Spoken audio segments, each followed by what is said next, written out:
Jogeshwari Vikhroli link रोडवर गेल्या 3 महिन्यात खराब रस्त्यामुळे तिसरा मृत्यू झाला आहे।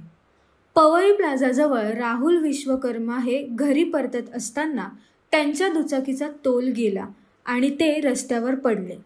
त्याचवेळी मागून आलेल्या बसखाली ते चिरडले जाऊन त्यांचा दुर्दैवी मृत्यू झाला।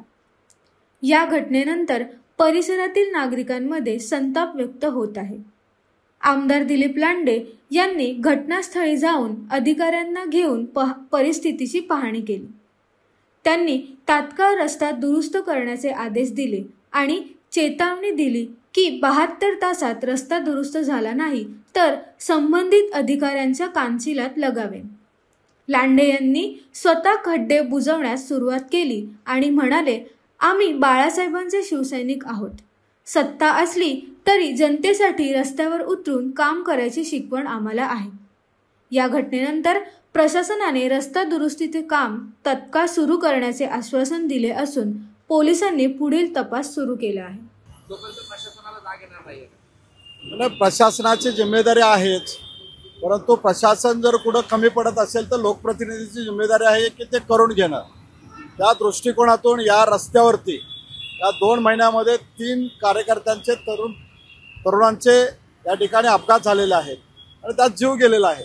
ते पाहिल्यानंतर माझ्यातला शिवसैनिक जागा झाला आणि या ठिकाणी स्वतः पाहणी करून अधिकाऱ्यांना त्यांची जिम्मेदारी काय ते दाखवून दिली आणि ते खड्डे जे तुम्ही तुमच्या माध्यमातून सांगत होतो की 72 तासात, ते 72 तासामध्ये न करता 72 मिनिटांमध्ये कसे करता येतील याचा प्रयत्न केला आणि या ठिकाणी ज्या खड्ड्यामुळे अपघात झाले, अपघात होत आहेत, ते खड्डे भरण्याचं काम सुरू झालेलं आहे आणि जिम्मेदारी म्हणून एक शिवसैनिक म्हणून या ठिकाणी पदाधिकाऱ्यांना घेऊन रस्त्यावरती उतरलेलं आहे आणि प्रशासनाला, मेट्रो प्रशासन असेल, आमचं महानगरपालिका प्रशासन असेल, त्यांना त्यांची जिम्मेदारी दाखवलेली आहे। जर त्यांनी पूर्ण नाही केली तर माझ्यातला शिवसैनिक जागा होईल आणि त्यांना त्याच्या पद्धतीची जिम्मेदारी दाखवली जाईल।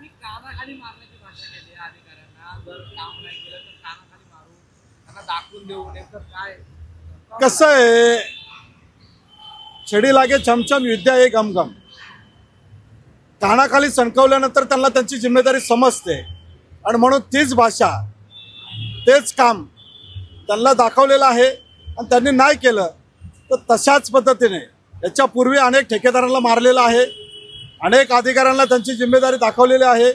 तशाच पद्धतीने जरी आमदार असलो तरी, सत्ता माझी असली तरी बाळासाहेबांची शिकवण आहे। लोकांच्या हितासाठी, लोकांना न्याय मिळवून देण्यासाठी सत्ता आपली असली तरी रस्त्यावरती उतरणं हे शिवसैनिकाचं काम आहे आणि तेच काम मी करतोय। तुम्ही सत्तेत आहात आहे, सत्ताधाऱ्यांना देखील प्रशासक ऐकत नाही, रस्त्यावर उतरून तुम्हाला आता खड्डे बुजवावे लागतात, धमकावं लागतं त्यांना? नाही, प्रशासन ऐकत नाही असं नाहीये। प्रशासनाची जिम्मेदारी प्रशासनाला दाखवून देतोय आणि ते त्यांच्याकडून करून घेतोय। घरचा आहेर देतात स्वतःच्या सरकारला। घरचा आहेर म्हणण्यापेक्षा माझी स्वतःची जिम्मेदारी आहे, माझ्या विभागातून जाणारा रस्ता हा चांगला असावा हे करून घेणं माझी जिम्मेदारी आहे, ते करून घेतोय।